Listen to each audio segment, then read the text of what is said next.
¿Cuánto se habló, cuánto se publicó en Argentina de la fallida negociación entre el gobierno y Pfizer en el momento en que empezaba este largo camino de las vacunas y esa marca que nunca llegó a la Argentina, ese laboratorio que nunca consiguió acuerdo con nuestro país? Críticas, diferentes visiones, pero una realidad: esas vacunas no están en Argentina. Enseguida vamos a hablar con Raúl Colman, pero esto es lo que dijo el presidente sobre esa negociación. Pfizer pasó que... Porque acá fue la foto con el presidente Pfizer, Claro, en este lugar. claro. Pero ¿saben cuál fue la primera vacuna que se aprobó en Argentina? La Pfizer. Pfizer. Entonces, explíquenme por qué, si aprobé la vacuna, después no la compré. La verdad, a mí me parece que Pfizer, porque Pfizer con nosotros no llegó a firmar, pero con los que firmó no pudo cumplir. A Uruguay sí, Chile es otra proporción también, pero son 2 millones de vacunas igual. Y no cumplió en lo que decía el contrato. Cumplió mandando vacunas, pero no en la cantidad que los contratos decían. Entonces, yo la impresión que tengo es que en algún momento Estados Unidos resolvió preservar para su población todas las vacunas y Pfizer dijo: no firmo más contratos porque si tengo que dejar las vacunas en Estados Unidos no voy a poder cumplir. E incumplió. Hasta ahí la negociación explicada por el presidente Alberto Fernández. Pero vamos a hablar de vacunas, porque vi una nota publicada en Página 12 que firma el muy informado Tony Colman, nuestro querido Tony Colman, con precisión absoluta como siempre, su trabajo periodístico. ¿Cómo estás, Raúl? Buen día. Hola, Guille, ¿cómo les va? ¿Cómo andan? Un placer siempre tenerte en este programa. Hablas de una cantidad de vacunas muy esperanzadoras en tu artículo en Página 12. Bueno, más que esperanza es lo concreto. Esta tarde llegan 204.000 dosis que están provistas por la Organización Mundial de la Salud. El miércoles llegan otras 600.000, es decir, ahí vamos a tener 800.000 antes del miércoles o el viernes que viene. A todo esto quería apuntarte que Pfizer firmó un contrato con la Organización Mundial de la Salud dándole prioridad en la entrega de vacunas. Le prometió 40 millones de dosis y le entregó 1 millón. Es decir, Pfizer no cumplió tampoco con la Organización Mundial de la Salud, se concentró mucho en Estados Unidos, en Europa y en Israel. Bueno, entonces hoy 204.000, mañana llegan, para mí el lote más importante, son 843.000 vacunas, pero tienen el aditamento que la parte fundamental, el elemento activo, es decir, la parte que combate el virus, se fabricó en la Argentina. Después se mandó a México y a Estados Unidos y allí las terminaron. O sea, entre hoy y mañana llega 1 millón de dosis de AstraZeneca y mañana a la tardecita también llegan 500.000 de Sputnik. O sea, entre hoy y mañana vamos a tener 1,5 millones de dosis y antes de fin de mes vamos a tener, yo diría, cerca de 6 millones. Ese era el dato que me resultó alentador, del que te hablaba al principio. 6 millones ya es una cantidad como para alterar bastante la realidad argentina, Raúl. Sin duda, sin duda. De todas maneras, a más tardar el miércoles van a estar vacunados todas las personas mayores de 60 y todas las personas de 50 a 60 que tienen alguna enfermedad previa tipo asma fuerte, tipo diabetes, cardiovasculares, problemas en el sistema, en algunos de los sistemas de inmunología del cuerpo.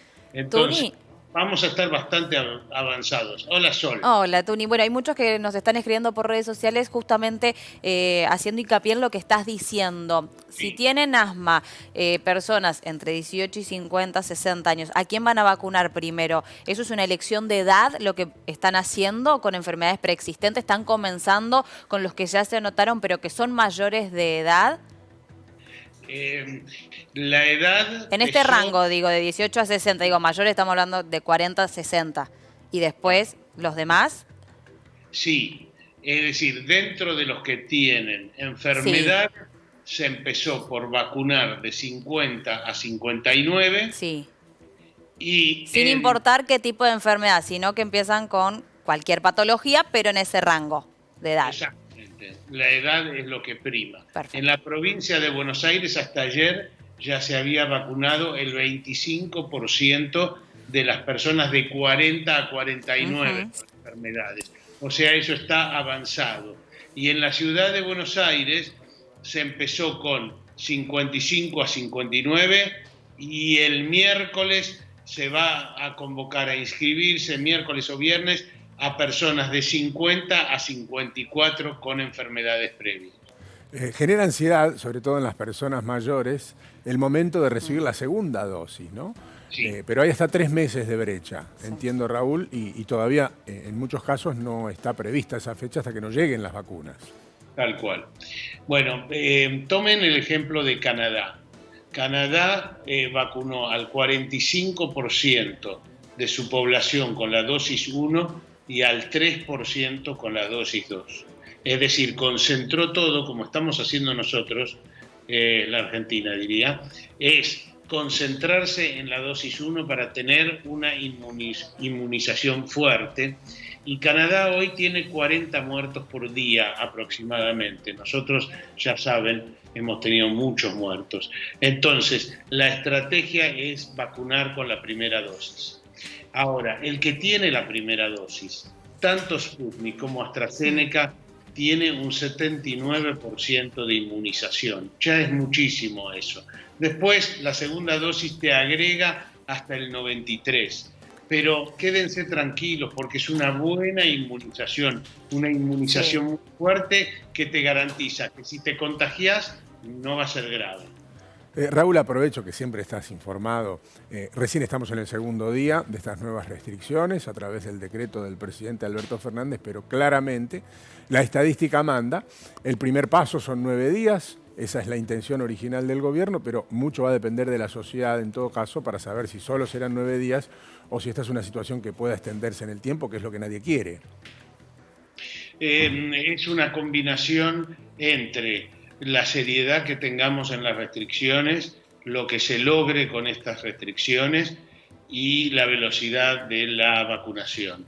Entre las dos cosas tenemos que bajar mucho los números porque si no, no aguanta el sistema sanitario. Hay todavía cosas de esta enfermedad que no conocemos. Por ejemplo, en Europa había desaparecido casi durante el verano el COVID y de golpe hubo una segunda ola tremenda. Bueno, a nosotros nos está pasando algo parecido y no sé si con estas restricciones más la vacunación lograremos reducirlo a números aceptables para nuestro sistema sanitario. Tuni, buen día, ¿cómo estás? Acá Andrés Lerner. Se está trabajando mucho en el tema de la vacunación. Recién hablábamos con Natalia sobre la cuestión de la producción de las Sputnik Vida en Argentina. También avanza, tengo entendido, el acuerdo para fabricar Sinopharm en Argentina. ¿Cómo viene todo ese proceso para poder producir vacunas en Argentina que también daría, me imagino, un salto en la celeridad de la vacunación? Sin duda. Primero digamos lo siguiente, Andrés. Nosotros, de todas las cosas más complejas, ya fabricamos la más compleja. En el laboratorio MAP Science, que es el de Hugo Sigman, se fabricaron 50 millones de dosis del elemento que combate el virus. Y en junio se entregarán 30 millones de dosis más. Hay que terminarlas en México y en Estados Unidos y el proceso da la impresión que empezó a caminar. Junto con eso, porque no sabemos todavía si nos vamos a tener que volver a vacunar, Hasta ahora los anticuerpos, hay como una idea de que vamos a necesitar nueva vacunación como la de la gripe. Claro. Bueno, entonces tenemos que estar preparados, como dice Andrés.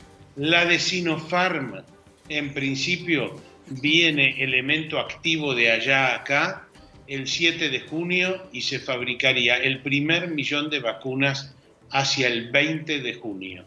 Es decir, que tendríamos, ¿qué dije? Sinopharm no, tendríamos Sputnik, antes, más o menos el 20 de junio, 500.000 dosis 1, 500.000 dosis 2, si todo marcha bien, Entonces eso lo va a hacer el laboratorio Richmond de Marcelo Figueiras. Y el otro proceso, el de Sinopharm, que también se firmó un contrato, recién las primeras vacunas se van a completar en la Argentina en septiembre.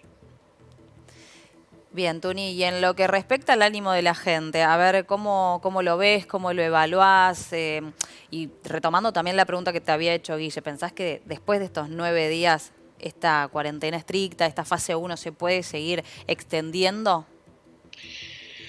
Tenemos un indicio que es que después de 9 días volvemos a la situación anterior, es decir, a que no se puede circular de 20 a 6, etcétera, etcétera, a la situación que teníamos hasta el viernes, y volvemos a esta situación actual el 5 y el 6, el fin de semana. Claro. Yo tengo la impresión que todo el eje va a estar puesto en los fines de semana. Es decir, que por ahí tenemos restricciones nuevamente en el siguiente fin de semana, el del 12 y el 13.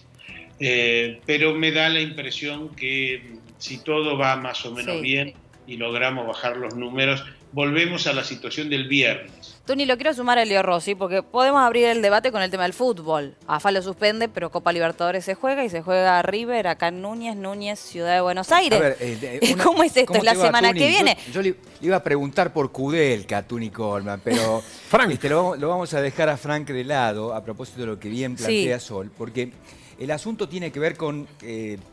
uno se desorienta frente... A ver, tenemos claro que el negocio del fútbol va a continuar. No importa, digamos. Para colmo se están escribiendo páginas épicas. El llanto de Suárez ayer, lo del muñeco Gallardo y los 11 que serán convertidos en próceres. Pero, digamos, se da este detalle muy, muy particular que vos ves, que por un lado se hace un enorme esfuerzo y por el otro no. No va a haber mayor cantidad de casos solo porque juegue Racing, uno debiera pensar. Y sobre todo la AFA, la Asociación de Fútbol Argentino, quiere eventualmente que se hagan más duros los controles, como lo hace la Conmebol. Pero, digamos, claramente digamos, el fútbol no va a parar. Esto lo venimos charlando y esto es lo que quería plantear Sol hace un ratito, dejándonos a nosotros en una situación medio nos gustaría hacer, pero no podemos hacer, claro, que es lo que me parece. Este tema se trató, lo charlé en Radio 10 el viernes con la ministra García, también con el ministro que lleva un dirigente adentro, el chico de Vélez, Costa, el chico, le digo yo porque es muy joven, es un funcionario importante, y les preguntaba, pero este tema, esta dualidad, esta dicotomía, ¿la charlan en el gobierno? ¿Tenés información de eso? Sí. Elio, pensá que esto no funciona como la Sinfónica del Colón. Es decir, no va a haber cosas que no encajan, etcétera, etcétera, porque además esta pandemia es un tumulto en general. Entonces, charlando casi que te diría con las máximas autoridades, y ellos decían, estábamos ante la última fecha, si no permitíamos jugar la Libertadores y la Sudamericana tenían que viajar a otro país, tanto no queríamos. O sea, hay una incoherencia, tenés 100%, 100% de la razón. Pero en la orquesta esta, algunos desafinados va a haber, algunas cosas... algunas incoherencias va a haber, yo coincido. Estoy revisando los horarios. El martes River juega con Fluminense y además el detalle de River, grave el muchacho que maneja, muy grave. Sí, está en estado crítico el chofer. Fontana dio positivo. Digamos, hoy domingo no llegan a 11. Esta vez sí es cierto que no llegan a 11. Hoy no llegan a 11. River juega el martes 19:15. La Cadé juega el mismo martes 21:30 en Avellaneda. Boca juega el miércoles, Argentino juega el miércoles, Defensa el jueves y Vélez el jueves. Claro, los horarios, ¿no? Aparte decíamos, la semana que viene el horario de restricciones hasta las 20, Tuni, o hasta las 18. A ver, para confirmar y no marear. Hasta las 18. Hasta las 18, estamos diciendo partidos a las 20, a las 21. Bueno, la verdad que, no sé, a mí... Y lo que sucede ahí es lo siguiente. No, me parece una cargada, de verdad, te digo, cuando está el chofer del micro que había llevado el plantel de River, está en grave estado, digo, no les importa la salud de nadie, ni de sus propios compañeros. Es que este no es un campeonato organizado por la Por la Argentina. AFA, claro. Entonces, Sí. hubieran tenido que viajar a Paraguay o seguramente a Paraguay. Entonces, creo que en el gobierno evaluaron. Último partido, la imagen del país no iba a ser muy buena jugando afuera, el riesgo sanitario de avión, viajar, mover gente, aeropuerto, etcétera, etcétera. ¿Hay incoherencia? 100%. Acordate lo que pasó, perdóname y ahora te permito. Sí. Acordate que River no viajó a Colombia. River no viajó a Colombia. Sí, señor. Listo. En un rato vamos a estar hablando de eso porque Conmebol confirma todo y le agradecemos a Raúl este contacto. Raúl, te mandamos un abrazo grande. Un abrazo, solo una aclaración. Dale. Mi hombre es Madelón, el técnico de Platense. Madelón, no Cudel. Madelón. Madelón, no Cudel. No Frank. Abrazo, Tuni querido. Abrazo grande. Siempre con muy buena información, Raúl Colman.